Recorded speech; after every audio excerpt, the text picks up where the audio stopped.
Hello everyone, आप सबका स्वागत है मेरे यूट्यूब चैनल ई लर्न आईटीआई में। आज का हमारा क्लास है एक बार का जो आपका स्किल टेस्ट होने वाला है उसके न्यू अपडेट के बारे में हम पूरी जानकारी देंगे कि किस तरह से आपका स्किल टेस्ट होने वाला है। तो इस वीडियो में हम आपको पूरी जानकारी देंगे जो आपको कहीं पर नहीं मिलेंगे। जिस तरह से कि आपका जैसे टर्नर ट्रेड है, मशीन ट्रेड, तो दोनों का कंबाइन पेपर होने वाला है, या फिर आपका पेपर कहाँ पर होने वाला है, उसमें कौन कौन से मशीन क्या है, वो कौन कौन सी मशीन अवेलेबल है, उस मशीन की कंडीशन क्या है, कौन कौन सा मशीन आपको मिल सकता है, इस सब के बारे में पूरी हम आज डिटेल में जानकारी देंगे।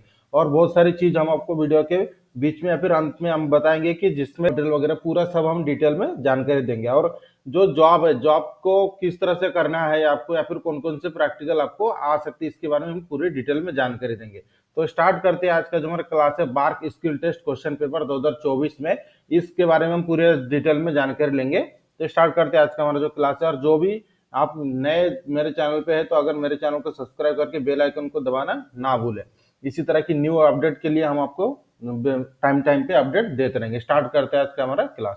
तो जैसे BARC skill test question paper 2024 आज का हमारा टॉपिक है। तो इसमें सबसे पहले चीज है कि जो आपका जो प्रैक्टिकल होने वाला है, प्रैक्टिकल जैसे एज पर आपके जो हॉल टिकट है, हॉल टिकट के हिसाब से आपका जो सेंटर दिया गया है मुंबई में दिया गया है, एनएसटीआई में, नेशनल स्किल ट्रेनिंग सेंटर में दिया गया आपका जो आपका प्रैक्टिकल होने वाला है।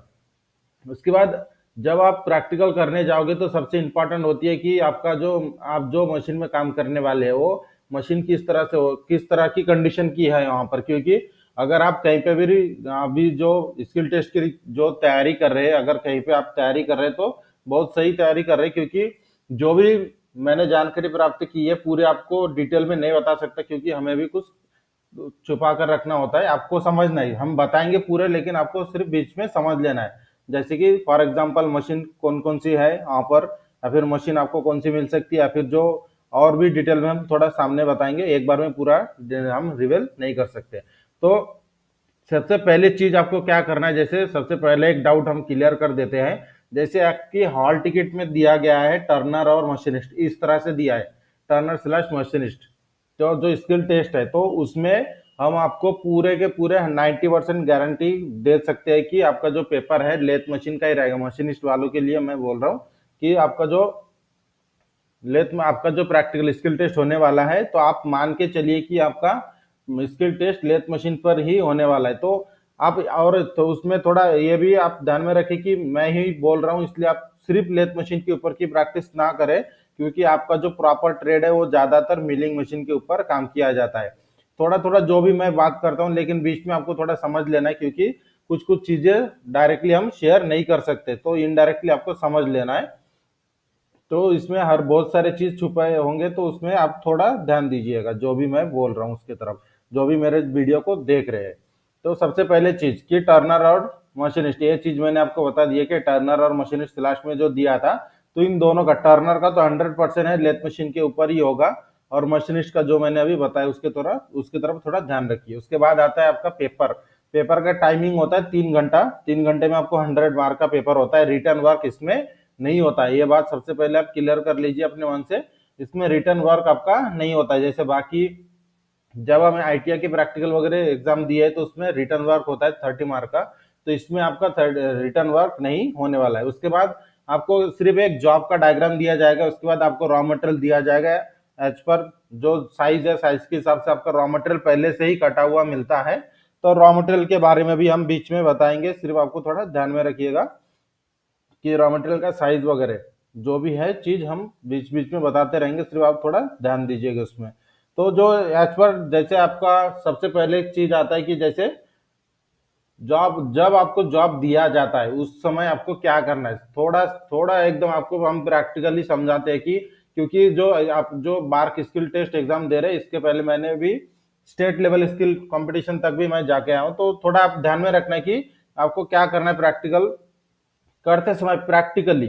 प्रैक्टिकली सबसे पहले आपको क्या करना है, जो भी जैसे मान लीजिए ये मैंने आपको एक एग्जांपल के लिए डायग्राम रखा हूं, लेकिन आप ध्यान में रखें कि अगर लेथ मशीन के ऊपर आपको स्किल टेस्ट आ रहा है तो आपका ऑपरेशन क्या है, ऑपरेशन जो लेथ मशीन में है वही आता है, सिर्फ आपका जो जॉब का साइज है थोड़ा चेंज हो जाता है। जैसे यहाँ पर आपने 42 डायमीटर रखा है, लेकिन आपका अगर मान लीजिए डायमीटर 45 रॉ साइज है, तो उसको आपको रॉ साइज से फाइनल कितना करना होता है, 42 ही है। मान लीजिए आपका डायमंड होता है और उसके ऑपरेशन का जगह चेंज होता है, बाकी ऑपरेशन टर्निंग ही होता है, उसमें कुछ ऐड नहीं होता है, न्यू कुछ ऐड नहीं होता है। तो इसके लिए हमने एक डायग्राम यहाँ पर सामने रखा है, और इसमें जैसे आप डायग्राम देख रहे हो, तो जैसे इसमें भी हम बताएंगे कि थ्रेडिंग दिया है, तो थ्रेडिंग करते समय आपको क्या मशीन में थ्रेडिंग करना है या फिर आपको टैप डाई मिलता है, ये सब चीज हम इस वीडियो में पूरी जानकारी लेंगे, तो वीडियो को अंत तक देखना ना भूले। तो जैसे मान लीजिए कि ये आपका एक जॉब है, तो सबसे पहले मैंने जो बता रहा था कि 5 मिनट तक आपको जॉब को डायरेक्टली बनाना स्टार्ट नहीं करना है, क्योंकि अगर जॉब का डायग्राम मिलते बराबर आप डायरेक्टली मशीन पे जाके बिना डायग्राम देख के ही अगर डायरेक्टली जॉब आपको बनाना स्टार्ट करते, तो ये आपकी सोच गलत है। क्योंकि जब तक आप जो डायग्राम है, डायग्राम देखकर आप उसकी प्लानिंग नहीं करते हैं, तो तब तक आपका जो जॉब है 3 घंटे का टाइम दिया गया है, ऐसा नहीं कि 3 घंटे तक ही बनाना है, ऐसा नहीं है। क्योंकि स्किल कंपटीशन है, आपका जो स्किल टेस्ट है, कंपटीशन बहुत हाई लेवल का है, तो वर्कमैनशिप भी देखा जाता है, तो वो बात को ध्यान में रखिए। जो सबसे पहले आपको क्या करना है, जो डायग्राम आपको दिया जाता है, तो डायग्राम को थोड़ा सबसे पहले समझ लीजिए कि मुझे डायग्राम के हिसाब से मुझे कौन कौन से टूल्स लगने वाले हैं। जो जब आप प्रैक्टिकल आपका स्टार्ट होगा, तो उस समय आपको एक चिट्ठी दिया जाता है उसके पहले, तो आपको टूल्स आपको लेना है, वहां पे जो टूल रूम है वहां से आपको टूल लेना है। आप जो लिख के देंगे वो अपने तरफ से मान लीजिए अगर देते हैं, तो अगर पूरा फुलफिल अगर नहीं करते, तो फिर आपको लेना है जो भी टूल आपको लगता है। जैसे एज पर डायग्राम ऑपरेशन के हिसाब से आपको कटिंग टूल की जो आवश्यकता है, ऐसा नहीं वहां से जितना मिला उतने में ही करना, ऐसा नहीं है, आपको लेना है आपके रिक्वायरमेंट के हिसाब से। वहां पर टूल रूम है जहां से आप ले सकते हैं, जो आपको एक चिट्ठी मिलेगा वहां पे आपको लिखकर आप जब सबमिट करेंगे वहां से मिलेगा, फिर आपको प्रैक्टिकल होने के बाद फिर से रिटर्न भी करना है। तो सबसे पहले जैसे मैं बता रहा था कि आपको डायग्राम देख के सबसे पहले समझना है कि जो जॉब है, जॉब को कौन से साइड से करने के बाद ये जॉब जल्दी कंप्लीट हो जाएगा, फिर समय कम लगेगा, ये सबसे इंपॉर्टेंट चीज है। डायग्राम को देखने के बाद सबसे पहले आपको समझ लेना है कि जॉब को हम कौन से साइड से हम स्टार्ट करेंगे, जिससे हमारा जॉब बहुत कम समय में बन जाए और जॉब में कोई इफेक्ट भी ना हो, मतलब जॉब प्रॉपरली बने और फिनिशिंग के साथ। तो मान लीजिए जैसे एक एग्जाम्पल के लिए मैंने जो डायग्राम रखा है, इस डायग्राम में ऑपरेशन सबसे पहले देख लेते हैं। ऑपरेशन तो टर्निंग, फेसिंग, ये ऑपरेशन कॉमन रहता ही है, प्लेन टर्निंग को हम नहीं गिन रहे। उसके बाद स्टेप टर्निंग आपको दिखाई दे रहा है, स्टेप टर्निंग पहला स्टेप है, दूसरा स्टेप है ये, उसके बाद ये तीसरा स्टेप है, तो ये स्टेप टर्निंग भी है, ये भी कॉमन है। उसके बाद का और एक ऑपरेशन है, जैसे ये ग्रूविंग है, अंडर कटिंग है, जो भी है, तो ये अंदर वाला जो साइज है, तो ये ऑपरेशन हमारा है। उसके बाद का ऑपरेशन आपको नर्लिंग है, नर्लिंग के बाद चैम्परिंग है, चैम्परिंग के बाद टेपर टर्निंग है, उसके बाद थ्रेडिंग है। तो ये है आपके ऑपरेशन। तो इसके हिसाब से आपका जॉब को सेट करना है कि आपका जॉब डायग्राम देख के जब आप समझ जाते हैं कि मुझे ये जॉब को यहाँ इस प्रोसेस से कंप्लीट करना है, सबसे पहले आपका कौन सा स्टेप बनेगा, उसके बाद का कौन सा स्टेप बनेगा, उसके बाद कौन सा स्टेप, तो ये पूरा सबसे पहले आपको माइंड में प्लानिंग करना है, उसके हिसाब से आप चलते जाना है, क्योंकि बीच में आप किसी से पूछ नहीं सकते, आपके हिसाब से ही आपको बनाना है। और ध्यान में रखें कि जब लेथ मशीन आपको जो भी मिलता है यहाँ पर, आप जब लेथ मशीन के ऊपर काम कर रहे हैं, फिर उसके बाद आपको कन्वेंशनल लेथ जो भी मिलता है, सिर्फ 2 मिनट लगते हैं मशीन को समझने के लिए। तो ऐसा मत समझिए कि मैं बटाला के ऊपर प्रैक्टिस कर रहा हूँ और वहां पर जाकर अगर मुझे HMT मिलता है तो मुझे तकलीफ होगी, ऐसा बिल्कुल नहीं। जो लेथ मशीन के ऊपर काम कर सकता है, तो वो हर एक लेथ मशीन के ऊपर काम कर सकता है कन्वेंशनली, मतलब मैनुअली। तो ध्यान में रखिए थोड़ा 2 मिनट लगता है मशीन को समझने के लिए, क्योंकि उसके बटन वगैरह थोड़े इधर उधर होते हैं, बाकी कुछ भी चेंजेस नहीं रहते हैं। तो इसके बीच में मैं आपको बता दूं, जैसे टर्नर ट्रेड है, टर्नर ट्रेड जो आपका प्रैक्टिकल होने वाला है ना मुंबई के NSTA कॉलेज में, तो पिछले साल ही इस कॉलेज में NS22 lathe machine 6 lathe machine नए आए हैं। इस जो हमारा टर्नर ट्रेड में 6 NS22 के लेथ मशीन लाए गए हैं पिछले साल। तो ध्यान में रखिए कि NS22 मशीन है, तो उसकी थोड़ी मैकेनिज्म आपको समझ लेना। उसके बाद इस ट्रेड में, टर्नर ट्रेड में, यहाँ पर भी मेरा पढ़ाई हुआ है, तो इसमें इस ट्रेड में जैसे अभी मैंने बताया कि आपके ट्रेड में 6 नए मशीन लाए गए हैं। उसके बाद इस ट्रेड में किर्लोस्कर, जैसे किर्लोस्कर की लेथ मशीन भी है इस ट्रेड में। उसके बाद बटाला की भी मशीन है, HMT की भी लेथ मशीन है, और जो भी मशीन है, मशीन की कंडीशन बहुत अच्छा है। तो प्रैक्टिकल इसके ऊपर आपको करना, वो आपके ऊपर डिपेंड करता है, मशीन की कंडीशन आपको अच्छी मिलेगी। और जो भी मैंने बताया है, जो टर्नर ट्रेड आपका जो लेथ मशीन के ऊपर प्रैक्टिकल होगा, तो कौन कौन से लेथ मशीन है मैंने आपको अभी बता दिया कि आपका जो मुंबई में है जो प्रैक्टिकल होने वाला है टर्नर सेक्शन में, तो उस सेक्शन में कौन कौन से टाइप के लेथ मशीन है, यह मैंने आपको एक इंपॉर्टेंट चीज बता दिया है। तो जब अगर आप बाहर कहीं प्रैक्टिस कर रहे हैं तो इस चीज को ध्यान में रखें। उसके बाद आते हैं, जैसे हम बता रहे कि जॉब को किस तरह से कर रहे हैं, तो हम ऑपरेशन तक पहुंचे थे। तो और मान लीजिए जो जैसे मैंने अभी सबसे पहले ऑपरेशन वगैरह आपको बता दिया है, और सबसे इंपॉर्टेंट बात, जब आप ऑपरेशन लेथ मशीन के ऊपर जॉब को बनाते हैं, चैम्परिंग दोनों तरफ दिया जाता है, तो ध्यान में रखें चैम्परिंग का डायमेंशन चेक नहीं होता है, उसको सिर्फ देखा जाता है कि चैम्परिंग किया है या नहीं किया है। ये बहुत इंपॉर्टेंट बात है, इसके ऊपर आप ज्यादा ध्यान देकर, या फिर जो 45 डिग्री दिया है 45 डिग्री में ही कंपाउंड स्लाइड को डिग्री में सेट करके चैम्परिंग करना है, ऐसा बिल्कुल मत कीजिए, क्योंकि चैम्परिंग आपको सिर्फ ऊपर से देखा जाता है, चैम्परिंग का डायमेंशन चेक नहीं किया जाता। और जैसे मैंने बोला कि चैम्परिंग का डायमेंशन चेक नहीं किया जाता, इसलिए ऐसा भी मत कीजिए कि जैसे 2 मिलीमीटर दिया है तो उसको 5 मिलीमीटर 10 मिलीमीटर बना दे चैम्पर, ऐसा नहीं करना है। 2 मिलीमीटर मतलब जैसे आप प्रैक्टिकल कर रहे हैं तो आपको 2 मिलीमीटर समझ में आता है चैम्परिंग करते समय, तो वो बात ध्यान में रखें। और चैम्पर कैसे करना है, कौन से मेथड से करना है, डिग्री लगाकर करने के लिए मत जाइए, क्योंकि टाइम इसमें वेस्ट होगा। आपको कटिंग टूल पोस्ट को आपको डायरेक्टली टर्न करके आपके हिसाब से एंगल में सेट करके, या फिर चैम्फरिंग के 3-4 मेथड है, आपको जो सही लगता है उसी मेथड को अपनाना है। और जो मैंने बोला है कि डिग्री डिग्री को बिल्कुल भी लगाने तक ना जाए, क्योंकि उसमें टाइम वेस्ट होगा। अगर आपके पास प्रॉपर टूल्स है और मशीन के ऊपर फटाक से हो जाएगा तो तभी करें, उसके बिना और चैम्परिंग करने के और 2-3 तरीके हैं, उस तरीके को अपनाएं। उसके बाद आते हैं नर्लिंग। नर्लिंग ध्यान में रखें कि नर्लिंग, ये जो आपको जो डायमेंशन दिया है, जैसे मान लीजिए 42 के ऊपर आपको नर्लिंग करना है, तो नर्लिंग ऑपरेशन ऐसा है कि जो जब हम नर्लिंग ऑपरेशन करते हैं तो इसके ऊपर इसका डायमेंशन बढ़ता है। नॉर्मली जो नर्लिंग आपको दिखाया जाता है मीडियम नर्लिंग होता है, नर्लिंग के 3 ग्रेड होते हैं, तो आपको मीडियम नर्लिंग करना होता है। मीडियम नर्लिंग के हिसाब से आपका डायमीटर थोड़ा कम किया जाता है, जैसे कोर्स नर्लिंग है, मीडियम नर्लिंग और फाइन नर्लिंग। तो ये चीज आपको थियोरेटिकली पता होना चाहिए कि मुझे जो मीडियम नर्लिंग दिखाया गया है, तो मीडियम नर्लिंग करते समय डायमीटर कितना माइनस रखा जाता है, और उसके बाद जब हम नर्लिंग करते तो उतना इंक्रीज हो जाता है। तो ये चीज आपको भी ध्यान में रखना है। और एक चीज, जब हम नर्लिंग करते हैं तो नर्लिंग के ऊपर का भी डायमेंशन चेक नहीं होता है, और चेक नहीं होता है मैं बोल रहा हूँ इसलिए आप डायमीटर 40 भी मत रखिए, डायमीटर 42। इसके पहले जैसे मैंने बताया कि कोर मीडियम नर्लिंग है, तो मीडियम नर्लिंग के लिए आपका जो साइज होता है प्रॉपरली आपको प्रॉपर तरीके को ही अपनाना है, आप किसी चीज को नेगेटिवली लेकर ना चले। मैं सिर्फ आपको बता रहा हूँ कि जॉब को किस तरह से चेक किया जाता है, तो और जॉब बनने के बाद का प्रोसीजर भी बता रहा हूँ कि किस तरह से करते हैं, और जॉब को किस तरह से जल्दी किया जाता है ये भी मैं बता रहा हूँ। ये हो गया हमारा नर्लिंग तक। नर्लिंग जैसे नॉर्मली, और एक प्रॉब्लम, सबसे इंपॉर्टेंट प्रॉब्लम होता है नर्लिंग करते समय, नर्लिंग जैसे मीडियम नर्लिंग दिखाया गया है तो नर्लिंग प्रॉपरली बैठता नहीं है, फर्स्ट चांस में नर्लिंग बैठता नहीं है। अगर नर्लिंग टूल पुराना हो गया है तो नर्लिंग कभी भी फर्स्ट चांस पे नर्लिंग आता ही नहीं है। आप अगर प्रैक्टिकल किए होंगे तो आपको पता होगा।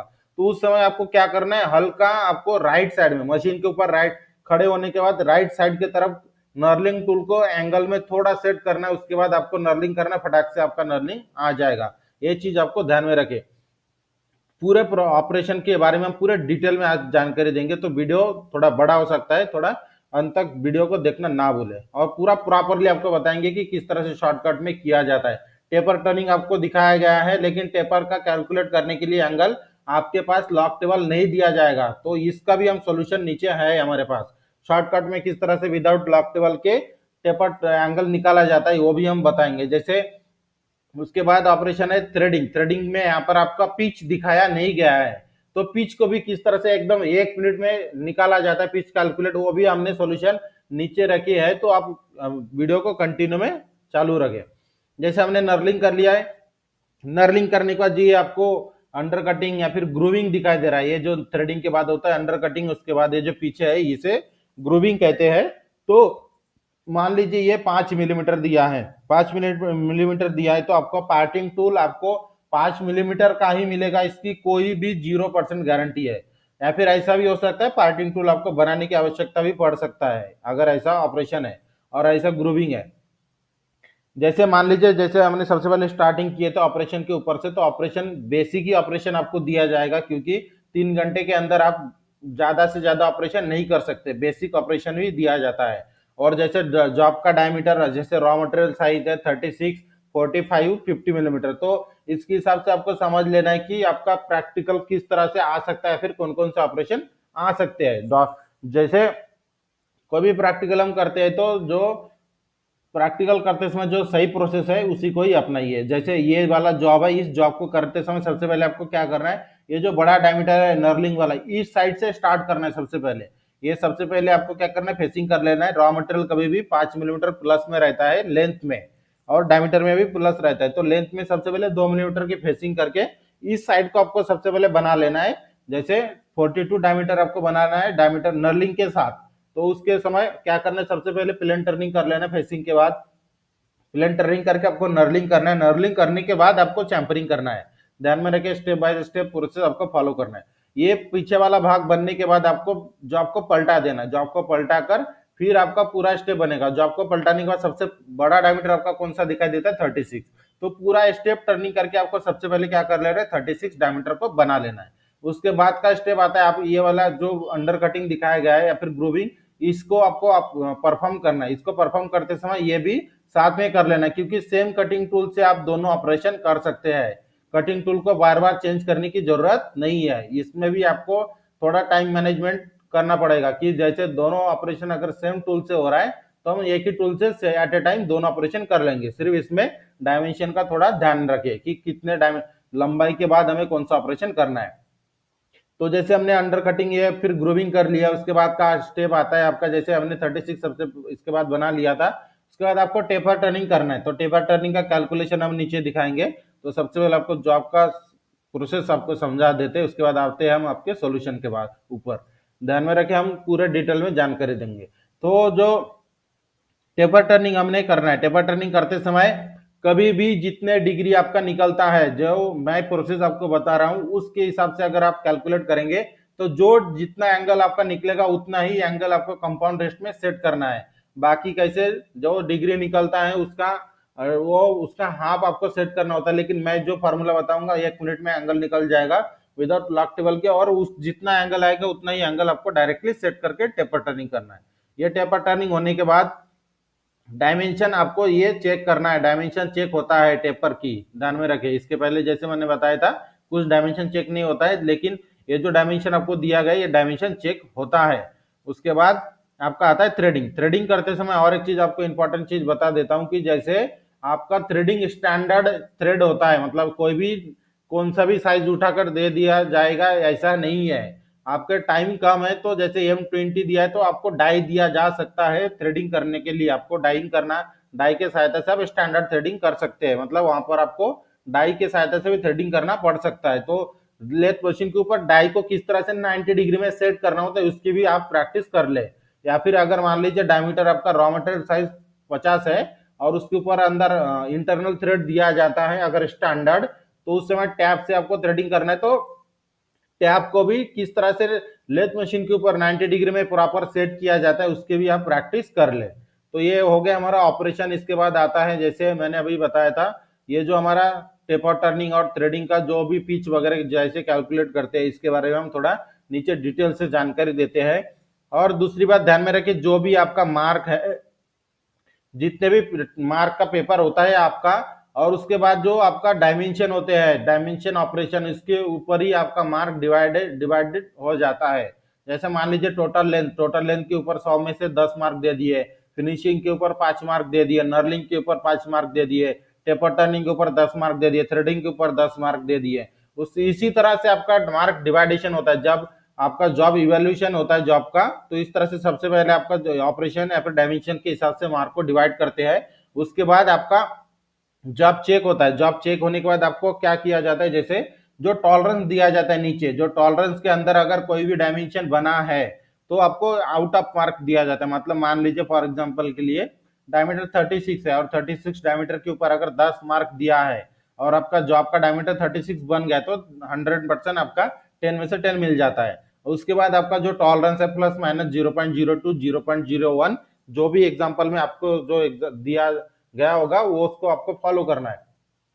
और ध्यान में रखिए कि टॉलरेंस के अंदर ही बनाने की कोशिश करें, क्योंकि जब आपका इवोल्यूशन होगा अगर टॉलरेंस के बाहर रहे तो उसके ऊपर आपको 0 मार्क दिया जाता है। और ऑल पूरे माप डायमेंशन में रहे, all dimension are in millimeter, ये तो सबको पता होता है। अभी आते हैं कि जैसे टेपर आपको किस तरह से एंगल निकालना है विदाउट लॉक टेबल के, उसके बाद हम देखेंगे पिच किस तरह से कैलकुलेट करते हैं। देख सकते हैं जो हमारा जो टेपर टर्निंग है, टेपर टर्निंग करते समय सबसे 3 चीज इंपॉर्टेंट होती है, बड़ा डायमीटर, छोटा डायमीटर और टेपर की लंबाई। तो सबसे पहले आपको ध्यान में रखें कि जो हमारा टेपर का बड़ा डायमीटर कितना है 36 मिलीमीटर, टेपर का छोटा डायमीटर कितना है 30 मिलीमीटर और टेपर की लंबाई कितना है 25 मिलीमीटर। ये 3 डायमेंशन बहुत इंपॉर्टेंट होता है टेपर की, जो टेपर जब हम टेपर टर्निंग करते हैं या फिर टेपर की कैलकुलेशन करते समय ये 3 डायमेंशन आपको ध्यान में रखना है। तो इसी डायमेंशन के हिसाब से आपका फॉर्मूला होता है, क्योंकि आपका जो मशीन है कन्वेंशनल लेथ मशीन है तो उसके पर आपको कंपाउंड स्लाइड की सहायता से ही अगर टेपर टर्निंग दिया है तो कंपाउंड स्लाइड की सहायता से ही टेपर टर्निंग करना है। तो उस समय फार्मूला यूज किया जाता है tan theta is equal to D minus D divided by 2l। तो जो हमारा कैपिटल डी होता है, कैपिटल डी का मीनिंग होता है लार्जर डायमीटर मतलब बड़ा डायमीटर, स्मॉल डी मतलब होता है टेपर की छोटा डायमीटर, और जो स्मॉल एल है, स्मॉल एल मतलब होता है टेपर की लंबाई। तो ये जो फार्मूला, इस फार्मूला के सहायता से आपको कैलकुलेट करना होता है। और जो जैसे मैंने शॉर्टकट तरीका बताया तो उससे हम अभी आपको समझा देते हैं कि किस तरह से शॉर्टकट तरीके से कैलकुलेट किया जाता है। तो जैसे गिवन डाटा में बड़ा डायमीटर 36, छोटा डायमीटर 30 और टेपर की लंबाई 25 मिलीमीटर दिया है, तो उसके बाद हम फॉर्मूला में वैल्यू पुटअप करते हैं, उसके हिसाब से सॉल्व करते हैं। 36 से 30 गए तो 6 मिलीमीटर और 25 इंटू 2 मतलब 50 मिलीमीटर। इन दोनों का जब हम भागाकार करते हैं तो यहाँ पर और एक गलती होती है। जैसे मान लीजिए 6 भागाकार 6 भागीले 50 दिया है, तो इस समय आपको 6 को भागना है 50 से, ऐसा नहीं कि 50 को 6 से भागना है, ये उल्टा आपको नहीं करना है। कभी कभी क्या होता है कि कैलकुलेशन करते समय हमें ऐसा लगता है कि हमें छोटे संख्या से बड़े संख्या को भागना है, लेकिन यहाँ पर उल्टा है, छोटे संख्या को बड़े संख्या से भागना है, उसके बाद ही आपका आंसर पॉइंट में आकर निकलता है। और ये जो पॉइंट में जो वैल्यू निकलती है, इस वैल्यू को आपको अगर प्रॉपरली आप थ्योरेटिकल आप चल रहे तो इस जो वैल्यू आपको निकला है इस वैल्यू को नेचुरल टेंजेंट में चेक किया जाता है। लॉग टेबल के जो बुक होता है उसका एक पेज होता है जिसमें नेचुरल टेंजेंट का पेज होता है, जिसमें वैल्यू के हिसाब से एंगल कैलकुलेट करना होता है, आपको फाइंड करना होता है। तो इस जो पॉइंट होता है, ये पॉइंट के बाद जो 4 डिजिट चाहिए होता है, अगर हमें लॉग टेबल के ऊपर हम देखकर एंगल निकाल रहे हैं तो हमें 4 डिजिट चाहिए होता है। तो मान लीजिए जैसे हमने 2 पॉइंट हमें मिला है तो 2 पॉइंट के बाद 0 पॉइंट के बाद 2 अंक है हमारे पास, तो और 2 जीरो इसमें जोड़कर फिर उस 4 डिजिट का एंगल हमें चेक करना होता है। ये हो गया आपका प्रॉपरली थियोरेटिकली जो लॉग टेबल के हिसाब से हमें कैलकुलेट करना होता है लॉग टेबल को देखकर। उसके बाद जैसे हमने शॉर्टकट तरीका में हम बता रहे थे तो उस समय हमें क्या करना है, ये हमारा शॉर्टकट तरीका है, ध्यान में रखें ये शॉर्टकट तरीका है। तो जो भी हमारा कैलकुलेट करके जो हमें वैल्यू मिलता है उस वैल्यू को डायरेक्टली हमें कैलकुलेट करना है, मल्टीप्लाई करना है 57 से। 57 से मल्टीप्लाई करने के बाद जो एंगल हमें मिलता है उसी एंगल को हमें डायरेक्टली सेट करना होता है कंपाउंड स्लाइड के ऊपर। मान लीजिए इनको कैलकुलेट करने के बाद हमें मिला है 6.84 डिग्री, मतलब 6 डिग्री के बाद हमें मिनट होता है, लेकिन मिनट कंपाउंड स्लाइड में लगता नहीं तो 6 से प्लस में हम रखते हैं, तो 6 डिग्री समथिंग मिनट है।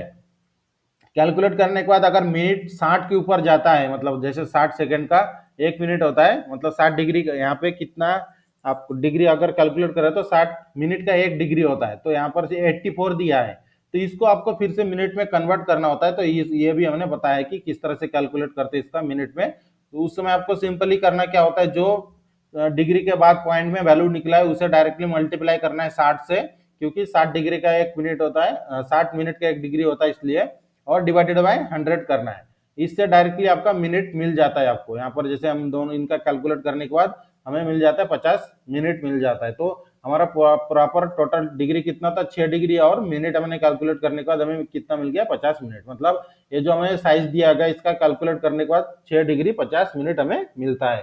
तो जो मैंने जैसे बताया था शॉर्टकट तरीका की किस तरह से विदाउट लॉग टेबल से आपको कैलकुलेट करना है, डायरेक्टली जो वैल्यू हमें निकलता है फॉर्मूला के हिसाब से उस वैल्यू को 57 से डायरेक्टली मल्टीप्लाई करना है, और जो एंगल आपको मिलता है उसी एंगल को कंपाउंड रेस्ट में सेट करके आपको टेपर टर्निंग करना है। इंटर एक्सटर्नल टेपर दिया है तो आपको पता होना चाहिए कि कौन से साइड में, जैसे जो हमारा सुवेल बेस होता है उसके बीच में जीरो लाइन होता है, दोनों तरफ एंगल दिया जाता है, तो कौन से साइड में एक्सटर्नल के लिए सेट करना होता है ये भी आपको पता है। तो उतना डिटेल में हम नहीं बताएंगे क्योंकि आप स्किल टेस्ट दे रहे तो उतना आपको पता होना जरूरी है। उसके बाद जैसे हमने बोले थे कि पिच किस तरह से कैलकुलेट करते हैं शॉर्टकट तरीके से, तो नेक्स्ट पेज है हमारा। जैसे M20 आपका जो साइज दिया है, मान लीजिए जैसे मैंने ऊपर में बोला था, जो आपको डाई मिलेगा, डाई के सहायता से आपको थ्रेडिंग करना होता है और स्टैंडर्ड साइज आपको मिलता है। अगर मान लीजिए 10% चांस आपको बता रहे कि अगर नहीं मिला है डाई, तो उस समय आपको अगर मैनुअली थ्रेडिंग करना है तो आपको पिच पता होना सबसे इंपॉर्टेंट है कि पिच हमारा कौन सा है। उसके बाद पिच पता होने के बाद आपको ये भी ध्यान में रखिए कि आप जिस मशीन के ऊपर आप थ्रेडिंग कर रहे हैं, अगर मैनुअली थ्रेडिंग कर रहे हैं तो मशीन जैसे थ्रेड हमारा कौन सा दिया M20 मतलब मेट्रिक थ्रेड है 20 मिलीमीटर का। थ्रेड आपका कौन से फॉर्म में है और मशीन आपकी कौन से फॉर्म में है। मतलब मशीन भी दो तरीके के होते हैं, मेट्रिक थ्रेड, मेट्रिक और ब्रिटिश लेथ, दो तरीके के लेथ मशीन है। और उसमें अगर मेट्रिक लेथ मशीन के ऊपर अगर मेट्रिक थ्रेड कर रहे हैं तो कोई भी चेंजेस करने की जरूरत नहीं है। और दूसरा होता है कि ब्रिटिश लेथ पर मेट्रिक थ्रेड, तो उस समय आपको चेंज करने की आवश्यकता होती है। तो ये चीज ध्यान में रखे, पूरे हम जानकारी दे रहे हैं।